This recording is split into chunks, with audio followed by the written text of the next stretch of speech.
하나님은 어떤 분이신가 하면 인자한 분이세요. 여러분, 그러므로 우리는 그 인자하신 하나님 앞에 날마다 감사함으로 나아가야 할 것입니다. 우리가 하나님의 성품을 알면 우리는 하나님께 감사하지 않을 수가 없습니다.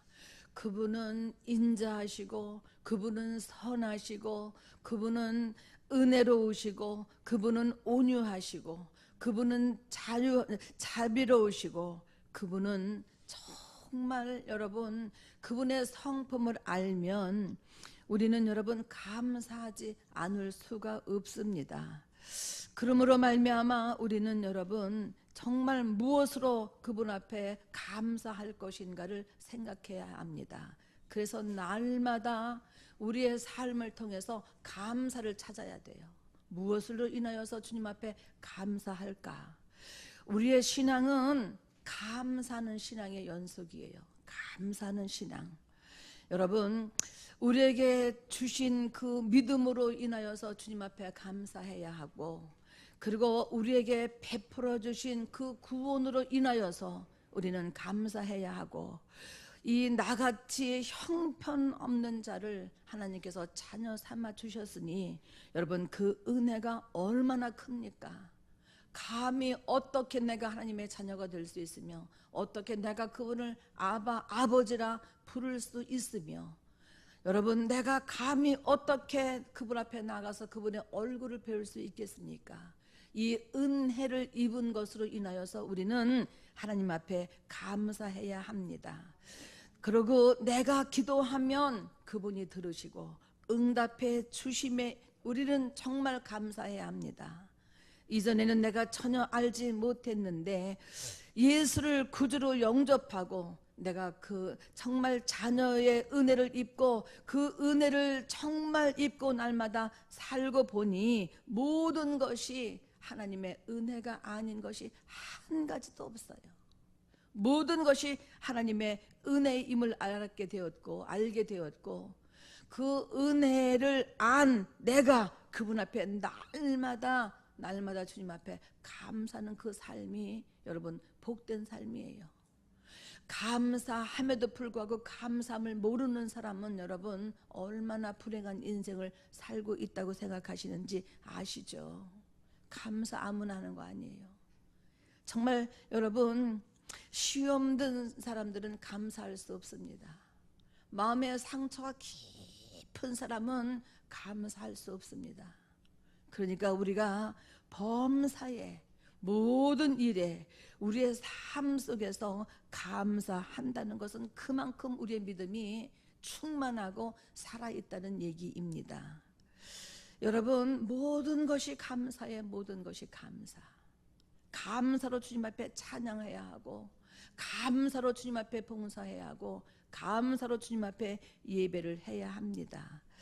그래서 우리가 이제 예배와 봉사를 영어로 둘 다 뭐라고 하느냐 하면 서비스라고 이렇게 얘기하지 않습니까? 여러분 신앙생활에 있어서 감사는 굉장히 중요한 거예요. 왜냐하면 감사할 수 있는가 없는가는 무엇으로 아느냐 하면 내 믿음의 척도로 말하기 때문에 그래요. 내 믿음이 살아있고 내 믿음이 성장해 있으면, 또 성장해 가고 있으면 우리는 정말 감사를 빼앗기지 않고 감사를 잃지 않습니다.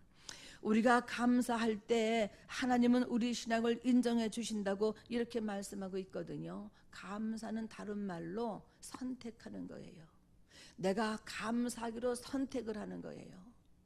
여러분 감사는 다른 말로 소유하는 거예요. 감사는 내가 소유하는 거예요. 그렇기 때문에 내가 하고 있는 일이 성취되었다는 사실에 대해서 나는 감사하고 그 일을 이루기 위해서 하나님 앞에 감사해야 합니다. 그래서 우리는 자꾸 입으로 신하는데 믿음도 입으로 신해야 하지만 감사도 내 입으로 신해야 되는 거예요. 마음으로 믿어 의에 이르고 입으로 정말 시인해서 구원을 얻는다고 이렇게 말씀하고 있잖아요. 입으로 믿음도 시인하고 선포해야 되지만 정말 입으로 내 감사를 마음껏 여러분 날마다 여러분 시인해야 돼요. 시인하는, 고백하는, 선포하는 그런 여러분 믿음의 소유자가 되시기를 바랍니다. 감사, 자꾸 시인하고 하나님의 능하신 그 역사를 감사함으로써 하나님으로부터 많은 사랑을 받게 된다고 성경이 말씀하고 있거든요. 골로새서 3장 15절에도 너희는 감사하는 자가 되라고 이렇게 말씀하고 있습니다. 여러분 17절에도 무엇을 하든지 말에나 일에나 모든 일에 다 주 예수의 이름으로 하고 그를 힘내어 하나님 아버지께 감사하라고 이렇게 말씀하고 있거든요. 성경은 전체가 감사를 말하는 거예요. 창세기부터 계시록까지 예수에 관해서 말씀하고 있지만 여러분 예수 그리스도를 믿는 우리에게는 또 다른 표현이 어떤 거냐 하면 감사예요. 감사. 참 중요해요. 참 중요해요. 여러분 형통하게 살려면 다른 것 없어요. 범사에 내가 감사하는 거예요. 아주 작은 여러분 실생활 삶 속에서 내가 감사하며 사는 거예요. 형통하게 살려면 하나님의 말씀대로 살면 됩니다. 하나님의 뜻대로 살면 됩니다. 근데 그 하나님의 뜻이 뭐냐? 감사하는 것이 하나님의 뜻이란 그 말이에요. 감사하며 살라는 것이 하나님의 뜻이란 말이에요. 그러나 사람들은 형통하게 살기를 원하지만 여러분 그렇게 못하는 거예요. 왜 그러냐 하면 믿음에 대한 확신이 없기 때문에 그래요. 말씀에 대한 확신이 없기 때문에 여러분 그렇게 못하는 거예요. 정말 말씀에 대한 확신이 있으면 가장 먼저 나타나는 현상이 있는데 그건 어떤 거냐? 두려움이 없어지는 거예요. 여러분 두려움이 없으니까 어때요? 담대할 수밖에 없습니다. 담대하니까 어떻게 해요? 내 안에 담대함이 있으니까 모든 일에 거침없이 해나갈 수 있고 거침없이 나갈 수 있는 거예요. 우리가 전도에 담대함이 있으니까 이전에는 쭈삣하고 사람만 봐도 두려워했잖아요. 그런데 이제 담대함이 내 안에 있으니까 이제는 전도 나가는 것이 신이 나는 거예요. 여러분 사모해지고 가슴이 두근거리더라고요. 진짜로. 화요일날이 기다려지고 목요일날이 기다려지고 주일날이 기다려지고 우리가 화요일날과 목요일날 만난 그들이 혹 이제 주일날 오지 않을까 싶어서 정말 그 사람들의 얼굴을 하나하나 기억하면서 기도하잖아요. 그러니까 두려움이 없어지는 거예요. 이전에는 전도지를 가지고 전도사님하고 권사님들하고 목사지만 부끄럽게도 앞에 내세우고 이게 사람이 두려워서 정말 쭈삣했었는데 이제는 만나는 것이 사람 만나는 것이 두려워지지 아니하고 사람을 찾아가는 것이 두렵지 않아지더라고요. 왜 그럴까요? 이 안에 두려움이 없기 때문에 그래요. 담대함이 있기 때문에 그래요. 기쁨이 있고 감사가 있으니까 누구를 만나도 거침없어지는 것이 사실입니다.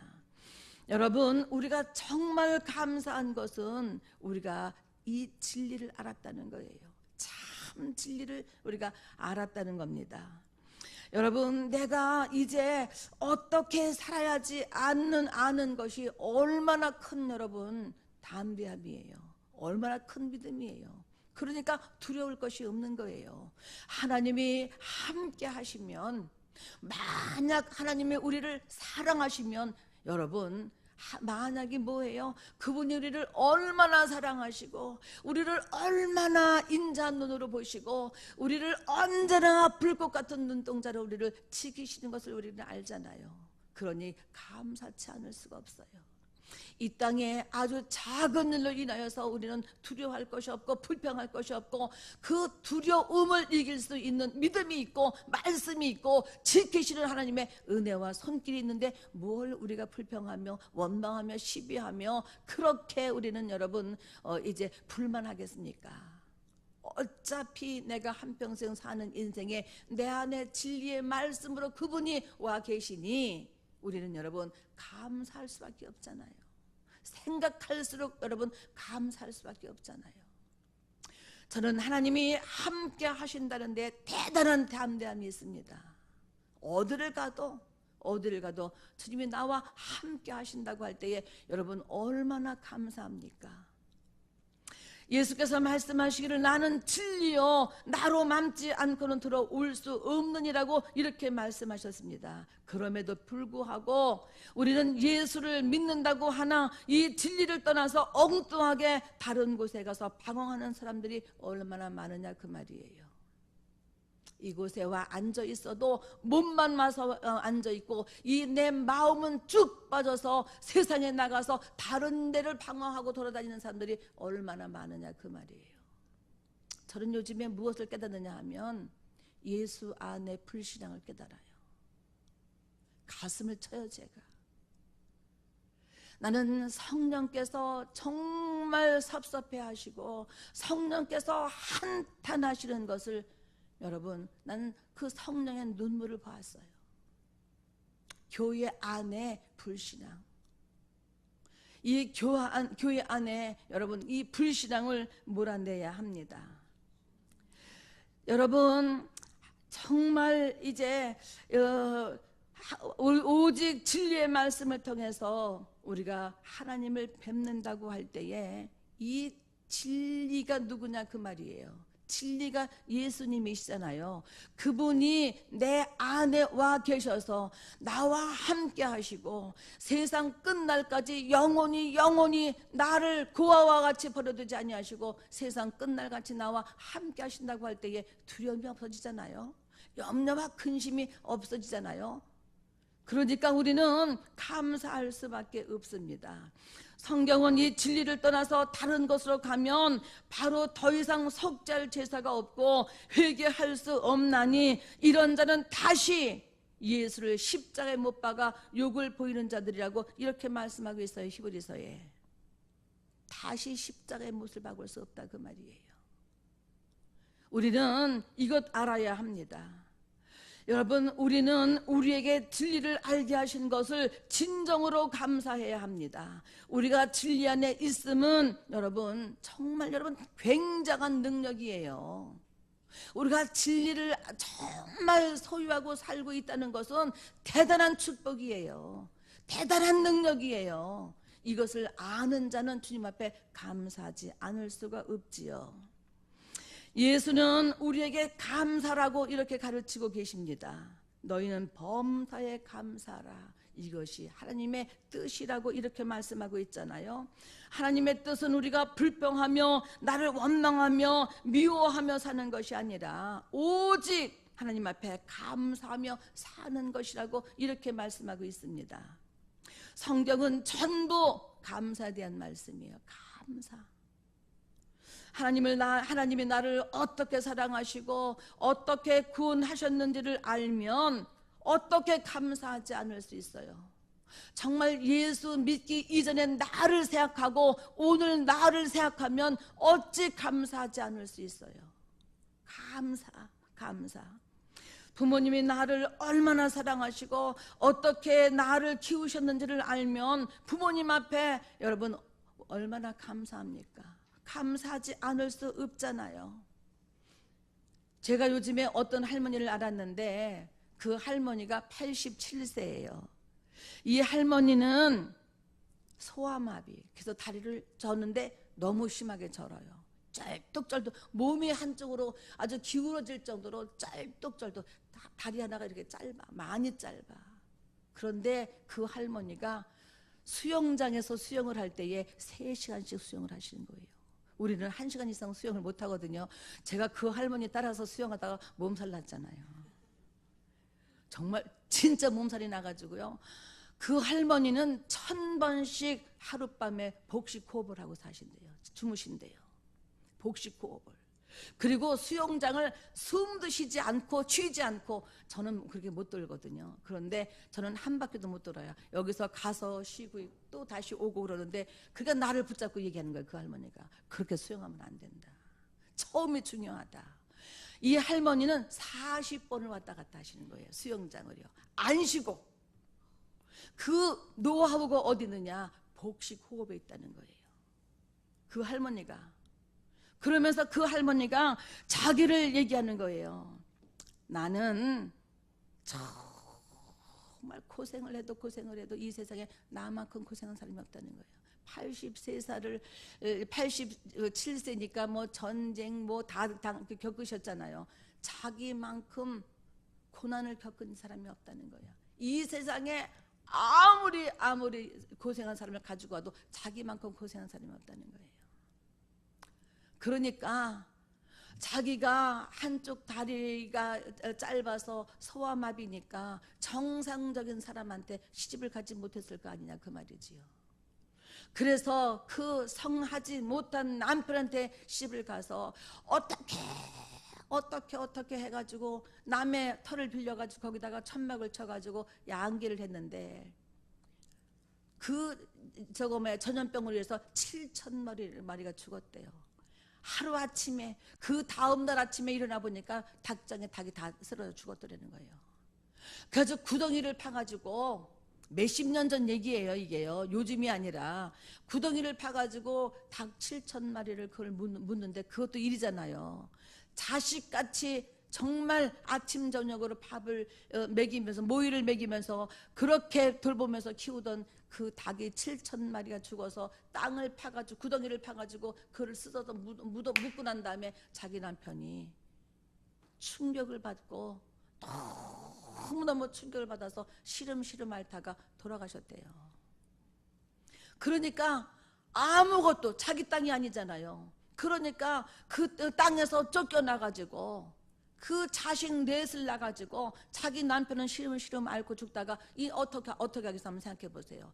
자기가 무슨 힘이 있고 자기가 무슨 능력이 있어가지고 그 자식을 키우고 산 것이 아니라 그 자식을 죽일 수는 없잖아요 그거죠. 그러니까 그 자식을 살기 위해서 자기가 그 몸을 가지고 머리에 떡을 사가지고 떡을 이고 이 함지박에다 떡을 이고 머리에다 이고 다니면서 떡 장사를 해가지고 자식 넷을 공부를 다 가르쳤대요. 근데 참으로 신기한 건 뭐냐 하면 이 자식이 누구를 닮았는지 그 남편이 연약하지만 머리가 좋았대요. 그러니까 이 남편을 닮아가지고 자식들이 하나같이 착하고 하나같이 순하고 하나같이 공부를 잘해가지고 학교 갈 때마다 장학생이 됐대요. 학교 갈 때마다 우등상이 됐대요. 시험 볼 때마다 100점을 맞아서 만점을 받았대요. 그래도 이 자식을 속 하나 썩이지 않냐고 이 자식을 떡장사에서 넷을 다 공부 가르쳤는데 화병으로 시름시름 앓다가 죽은 이 남편이 정말 때로는 야속하기도 하지만 이 착하고 공부 잘하는 자식을 보면서 위로받고 더 열심히 살아야지 힘들어서 이 떡장사를 끝나고 이제 함지박을 이고 오면서 너무 힘들어서 눈물을 울다가도 애들 보면은 실망할까 봐서 낙심할까 봐서 집 앞에 오면은 세수를 맑게 하고 물 한 바가지 떠서 먹고 그리고 집에 들어가서 아이를 데리고 기도했대요. 하나님, 이 자식들을 하나님 앞에 맡깁니다. 아주 그러면서 그렇게 열심히 애들을 키워서 여러분 그 아이들이 큰아들은 육사를 나와가지고 군 법관이 됐고 둘째 아들은 변호사가 됐고 그리고 딸은 서울대병원의 간호사가 됐고 막내 딸은 사위가 의사가 돼서 지금 미국에서 살고 있대요. 그러니까 1년에 한 번씩 딸이 자기를 데리고 가서 아주 그냥 2달 동안 석 달 동안 2-3개월 동안 그렇게 극진히 자기를 모셔준대요. 그런데 중요한 거는 어떤 거냐 하면 자기는 부모로서 마땅히 해야 할 일을 했을 뿐인데 자기들이 잘 자랐고 하나님이 그냥 그렇게 잘 키워줬는데 내가 한 게 없는데 정말 장한 어머니라고 자식을 훌륭하게 키웠다고 장한 어머니상을 3개나 받았대요. 애들이 학교 다닐 때는 교육부 장관상을 받고 그리고 또 한국일보에서 주는 장한 어머니상을 받고 또 뭐 무슨 상을 받고 뭐 나라에서 또 뭐 주는 무슨 상을 받고 대통령 앞에서까지 이제 나가서 이제 상을 받았대요. 그리고 이금희 씨가 사회 보는 아침 프롬 아침마당에 나가서 자기가 장한 어머니상을 받았다고 가서 출연하기도 했다는 거예요. 그러면서 아주 자랑스럽게 얘기를 하는데 그분은 그걸 자랑거리라고 얘기하는 것이 아니라 고생해서 자식들을 키운 것을 자식들이 알더라 그 말이지요. 내가 그 자식들을 어떻게 키웠는지 자식들이 알아서 자기를 얼마나 소중하게 여기는지 맨날 전세방으로 월세방으로 전세방으로 전전긍긍 하다가 아들이 제일 먼저 해준 것이 뭐냐 하면 38평짜리 아파트를 어머니 이름으로. 그래서 그 큰 아파트에 지금 혼자 살고 있대요. 내가 혼자 사는데 이 아파트에 이게 큰 아파트가 뭐가 필요하냐? 17평이면 되지, 20평이면 되지. 그런데 엄마 좀 누리고 살아보라고. 자식들이 명절 때, 자식들이 이렇게 이제 생신 때 한 번씩 모이면 넓은 집에서 좀 뭔가 좀 이렇게 어머니 모시고 한 번씩 이렇게 자고 갈 수 있도록. 그러니까 그리고 사람들을 일주일에 한 번씩 붙여줘가지고 87세고 몸에 한 다리가 불편하니까 사람을 도우미를 한 주에 한 번씩 붙여줘가지고 와서 맑게 청소하고 빨래해주고 자기는 그래서 운동하며 수영하며 살고 있다고. 이렇게 이제 간증하는 것을 봤습니다. 여러분, 그래서 정말 자기가 이제 하나님 앞에 아무것도 한 것이 없고 자식을 위해서 열심히 살았더니 열심히 산 것을 하나님이 자식을 통해서 보상받게 하는데, 그 자식이 내가 얼마나 고생했는지를, 엄마가 얼마나 고생한지를 알더라 그 말이에요. 그 아는 자식들이 그렇게 효도하고 그렇게 여러분 부모에 대해서 존귀하게 여기고 귀중하게 여기고, 그리고 부모를 자기가 어디 나가도 창피한데 어디든지 간다는 거예요. 좋은 일에 어디든지 자기 엄마를 모시고 간다는 거예요. 아이고 나는 다리도 그렇고 나는 정말 창피하다. 어느 날 보니까는 군 법관이 되어졌고 변호사가 되어졌고 의사가 되어졌고 막 이러니까. 그런데 또 한 가지 감사한 것은 서울대 병원에 자기 그 딸이 수간호사가 되니까 모든 것이 몇 프로만 내면 다 공짜래요. 몇 프로만 내면 가족이라서 친족이라서. 이런 은혜가 어디 있느냐고. 열심히 예수를 믿고 열심히 자식을 키웠더니 마지막은 하나님이 이렇게 보상하시더라고. 여러분, 엄마가 자기들을 어떻게 키운 것을 알면 부모에게 감사하지 않을 수 없습니다. 우리는 하나님이 우리를 어떻게 구원하셨는가를 알면 어떻게 감사치 않을 수 있느냐 그 말이에요. 감사하지 않는 것은 내가 어떻게 구원받았는가를 모르는 거예요. 내가 어떻게 지금 사랑받고 있는가를 모르는 거예요. 내가 어떤 은혜 속에 있는가를 모르는 거예요. 우리는 범사에 감사해야 합니다. 신앙이 잘하고 있으면 감사하고, 직분을 맡은 것에 감사하고, 하나님이 나를 써주셔서 감사하고, 여러분 자꾸 감사해야 돼요. 감사를 잃어버린 가정은 생기가 없어요. 골로새서 3장 15절에 뭐라고 말씀하고 있냐면, 그리스도의 평강이 너의 마음을 주장하게 하라고 이렇게 말씀하고 있잖아요. 너희는 평강을 위해서 한 몸으로 부르심을 입었나니 너희는 또한 하나님 앞에 감사하는 자가 되라. 감사하는 자가 되라. 우리가 감사한 것은 많은 소유에 있는 것이 아니에요. 내가 무엇을 쌓아놓고 많이 가져서 감사하는 것이 아니라, 정말 우리의 감사의 이유는 어떤 것이냐 하면, 하나님이 항상 나와 함께 하시는 거예요. 나와 함께 하시는 거예요. 하나님이 항상 내가 가지고 있는 것보다 나를 더 크게 나를 써주시는 것, 그거 얼마나 감사해요. 지금 우리 형편이나 상황을 보면 어쩌면 답답할 수 있어요. 앞이 안 보일 수가 있어요. 그런데 여러분, 도무지 감사할 수 없지만 그러나 항상 나와 함께 하시는 하나님을 보면 미래가 보이는 거예요. 여러분, 방법이 보이는 거예요. 답이 보이는 거예요. 무엇으로 볼 수 있느냐? 믿음의 눈으로 볼 수 있는 거예요. 그러니까 감사하는 거죠. 그래서 여러분 답답하고 어려운 상황이 왔을 때 오히려 감사를 선포해 보십시오. 그러면 어둠이 떠나고 두려움이 떠나고 그리고 빛이 임하고 생명이 임하고 능력이 임하고 여러분 비로소 감사의 영광이 나타날 것입니다. 우리의 교회를 보면 항상 감사하며 사람들을 우리는 여러분 얼굴을 보면 해같이 빛나. 해같이 빛나. 하하호호 하하호. 아주 정말 교회에 우리 교회에 정말 얼마나 여러분들이 일당백을 하니까 일당백을 하니까 한 사람이 뭐 10가지씩 뭐 5가지씩 뭐 몇 가지씩 봉사하니까 얼마나 힘들겠어 한번 생각해 보세요. 그 할머니 이렇게 간증하는 거예요. 예수 믿어?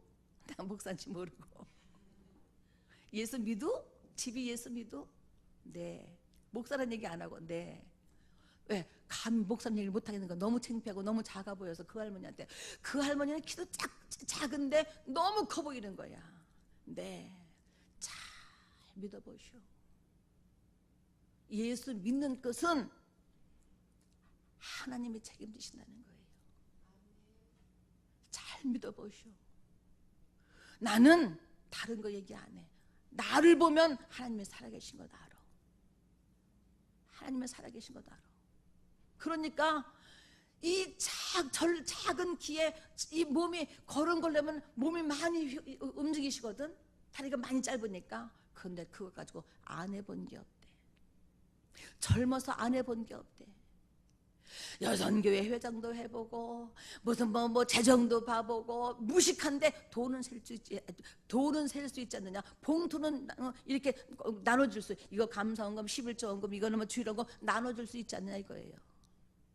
그러면서 그렇게 뭐 전도 뭐 안내도 해보고 다른 사람들이 뭐 자기를 보고 나중에 성도가 많아지니까 아유 예배 드리세요 다른 거 봉사해요. 근데 속으로 자기가 그렇게 생각했대.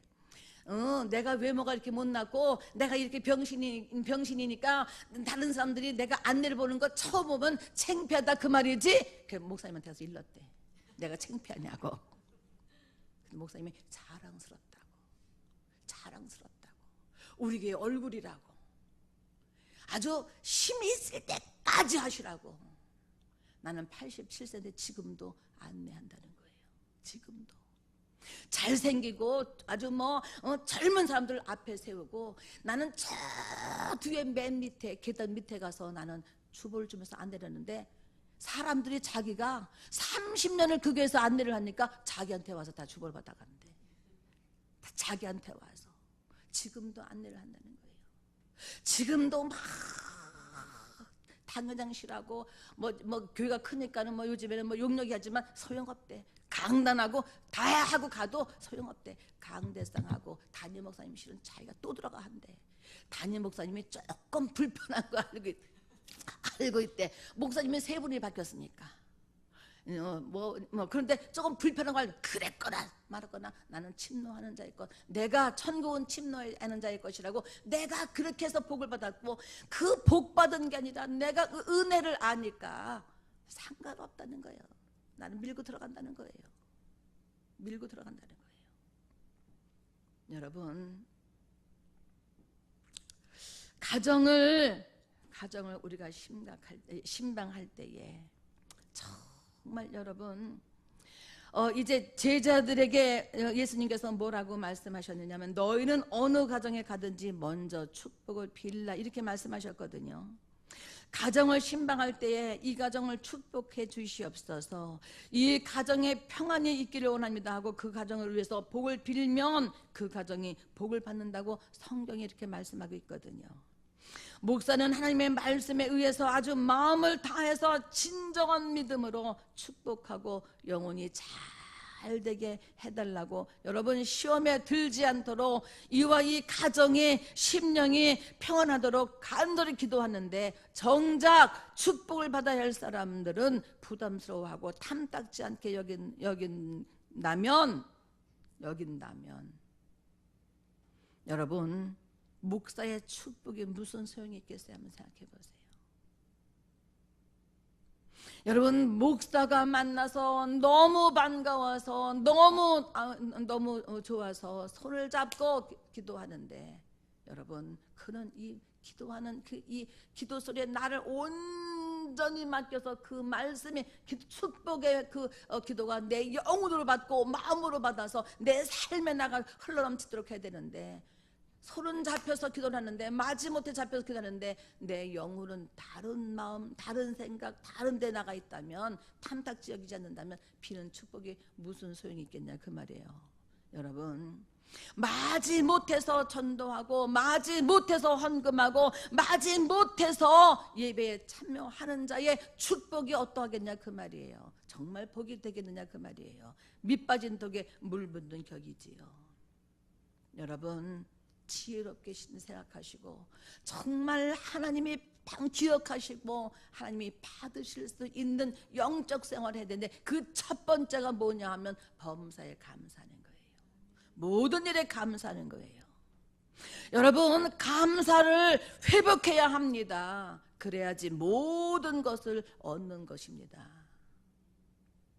오늘 본문의 22절에 뭐라고 말씀하고 있느냐 하면, 감사로 제사를 드리는 자가 나를 영화롭게 하나니, 이렇게 말씀하고 있어요. 그의 행위를 옳게 하는 자에게 내가 하나님의 구원을 보이리라, 이렇게 말씀하고 있잖아요. 여러분, 감사로 제사를 드리는 것이 뭐예요? 구약에는 제사가 신약의 예배잖아요. 감사로 예배를 드리는 자가 나를 영화롭게 한다고 말씀하고 있잖아요. 그런데 충격스러운 것은, 여러분, 그렇게 많은 우리가 예배를 드리면서도 하나님을 잊을 수 있다는 것, 잊고 살 수 있다는 것, 이게 충격스럽잖아요. 하나님의 말씀이 예배를 드리긴 드렸는데 도무지 생각이 안 나니까 감사하지 못하는 거예요.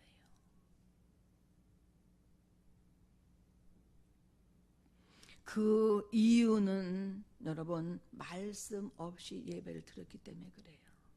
믿음 없이 여러분 예배를 드렸기 때문에 그래요. 이제 여러분, 믿음 없는 예배자가 자기를 건지지 못하는 사실을 알아야 합니다.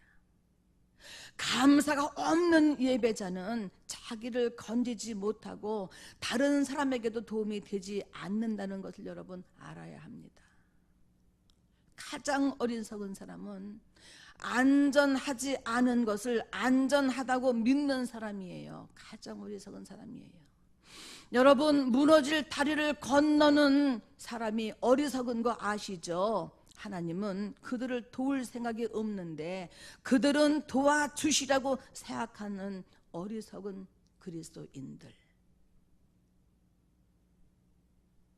우리의 예배는 죄 사함의 은총에 대한 감사가 있어야 합니다. 나를 구원하신 하나님 감사합니다. 나를 예배자로 세우신 아버지 감사합니다. 나를 찬송하게 하신 아버지 감사합니다. 나를 기도하게 하신 아버지 감사합니다. 감사. 우리 민섭이를 이제 목사님이 이번 주간에 이제 순례자길, 저 어린 아이를 데리고 순례자길을 가면서 우리 목사님 가정예배 때 기도의 제목을 내놓으시는 거예요. 목사가 꼬셔서 청년을 데리고 간다라고 가족이 생각하지 않고, 정말 나는 60이 넘어서 본 50, 60이 넘어서 본 그 이상과 꿈을, 비전을 20대 때 보게 한다면 저 아이의 장래가 어떠하겠는가? 하나님과 사람 앞에 어떻게 드려지고 쓰임받는가? 너 이번에 왜 가려고 하니? 나를 찾고 싶습니다. 자기를 찾기 위해서 간다고 하는 말에 너무 목사님이 행복하셨다는 거예요. 여러분, 제가 준비하는 돈이 적은 돈이 아니지만 우리 목사님께서 생각하실 때에 제가 아주 기본적인 교통비만, 비행기든 아니면 뭐 열차든 뭐 아니면 버스든 다 타야 하니까, 비행기도 타야 하고 버스도 타야 하고 하여튼 뭐 기차도 타야 되고, 기차를 뭐 6시간씩 탄다니까 그 항공료를 줄이기 위해서 이제 기차를 타는데, 그래서 어디를 가든지 간에 쟤는 교통비만, 항공비만 어쨌든 내도록 하고, 어차피 같이 먹어야 하고 같이 자야 하니까, 두 사람 잔다고 뭐 한 사람 잔다고 뭐 숙박비가 다른 건 아니니까, 그러니까 나머지 경비는 교회도 어렵지만 교회에서 부담하고, 얘는 그것만. 그러니까 스페인에서 내려가지고 그 다음에 이제 이동할 때 6시간 나는데 한 사람 앞에 기차값만 60만 원이래. 기차값만. 그러니까 그렇게 또 거기서 또 이동하고 하여튼 그래서 나머지는 우리가 사람 하나 키운다고 생각하고, 우리가 나머지는 교회가 부담하고, 그래서 그 경비를 부담해서 정말 이 아이가 이번에 갔다 오면은 많은 것을 깨닫고 정말 많은 것을 보게 될 것이라고 목사님 그러면서 그 가정예배 기도의 제목을 내놓는 거예요. 갔다 오면은 어떻게 변화되어지고 어떻게 새롭게 인생을 설계하는지 그건 알 수 없고, 하나님 앞에 어떻게 인도받을지는 우리가 알 수 없지만 기대가 되는 거예요. 여러분, 감사한 거예요. 이 작은 교회에서 정말 저 청년을 데리고 비전 트립을 가니, 여러분 우리 대단하잖아요. 우리 교회는 작지만 큰 일을 지금 하고 있는 거예요. 우리가 꿈꾸고 있는 교회는 어마어마한 거예요. 여러분, 나가서 전도하는데 몇백만 원씩 들여서 텐트를 만들고, 그 다음에 가스 난로를 사고, 이게 있을 수도 없는 얘기예요. 근데 우리는 거침없이 해내는 거예요.